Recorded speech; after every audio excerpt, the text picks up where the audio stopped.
حضرت فاروق اعظم رضی اللہ تعالیٰ عنہ کے دور میں آپ نے ایک لشکر بھیجا جہاد کے لیے۔ جوان صحابی گھر آئے، ماں سے کہا کہ میں جہاد پہ جا رہا ہوں۔ ماں نے ایک پوٹلی دی اور کہا اس کو کھول کے نہیں دیکھنا، اگر کوئی مشکل وقت آیا جنگ کے دوران تو اس کو وسیلہ بنا کے دعا کرنا۔ وہ صحابی اس پوٹلی کو ساتھ لے گئے، اس گٹھڑی کو ساتھ لے گئے۔ جنگ میں ایک ایسا موقع آیا جب صحابہ کے قدم اکھڑ رہے ہیں، اس نوجوان صحابی کو اپنی والدہ کی نصیحت یاد آ گئی۔ انہوں نے وہ پوٹلی لی اور اس کو وسیلہ بنا کے دعا مانگی، پروردگار ہمیں فتح عطا فرما۔ اللہ نے جنگ کا پانسا پلٹ دیا۔ سارے صحابہ بڑے خوش ہوئے اور اس سے کہا کہ اس پوٹلی میں کیا ہے، یہ تو کھول کے دکھاؤ۔ اس نے کہا میری ماں نے منع کیا تھا کہ اس کو کھول کے نہیں دیکھنا۔ صحابہ واپس آئے مدینہ منورہ، اس صحابیہ سے پوچھا، بیٹے نے ماں سے پوچھا کہ اس پوٹلی میں کیا ہے، کیا کھولنے کی اجازت ہے کہ میں کھول کے دیکھوں؟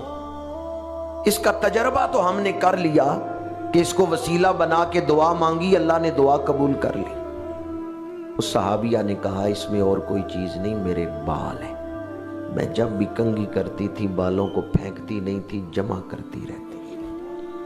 میں نے تمہیں یہ پوٹلی دے کے بھیجی تو اس کا مطلب یہ تھا کہ تم اس پوٹلی کو وسیلہ بنا کے دعا کرنا، یعنی میری شرم و حیا کا واسطہ دے کے دعا کر۔ ایک بیٹا اپنی ماں کی شرم و حیا کو وسیلہ بنا کے دعا کرے، اللہ اسے دشمن پہ فتح عطا کر دیتا ہے۔ اور میں نے شاید پچھلے جمعے یا اس سے پہلے عرض کیا تھا کہ حضرت خواجہ باقی باللہ رحمت اللہ تعالیٰ علیہ فرماتے ہیں میں تہجد کے لیے اٹھتا تو کیا دیکھتا، میری والدہ مجھ سے پہلے مصلی پہ بیٹھی ہوئی ہیں اور میری والدہ میرے لیے دعا کر رہی ہیں کہ پروردگار میرا بیٹا تیری بارگاہ میں تیرے قرب کے لیے مجاہدہ کر رہا ہے، تو اس کی محنت کو قبول فرما، تو اس پر اپنے قرب کے دروازے کھول دے۔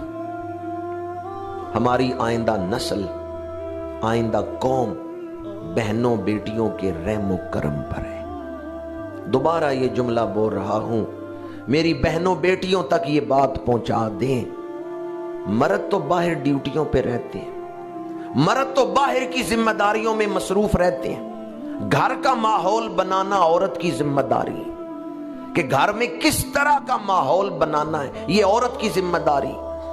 اس ماحول میں ہی بچے پروان چڑھتے ہیں۔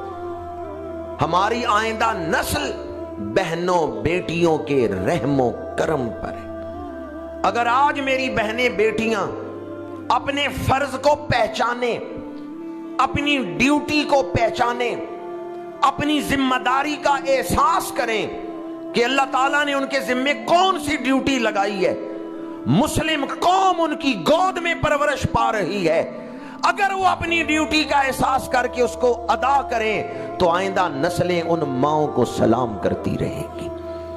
آج ہم جب بھی صلاح الدین ایوبی، حضرت نور الدین زنگی یا ان مسلم مجاہدین کا ذکر کرتے ہیں یا پھر حضور غوث اعظم کا ذکر کرتے ہیں تو دعائیں دیتے ہیں اس ماں کو جس کی گود میں غوث اعظم پرورش پاتے رہے ہیں۔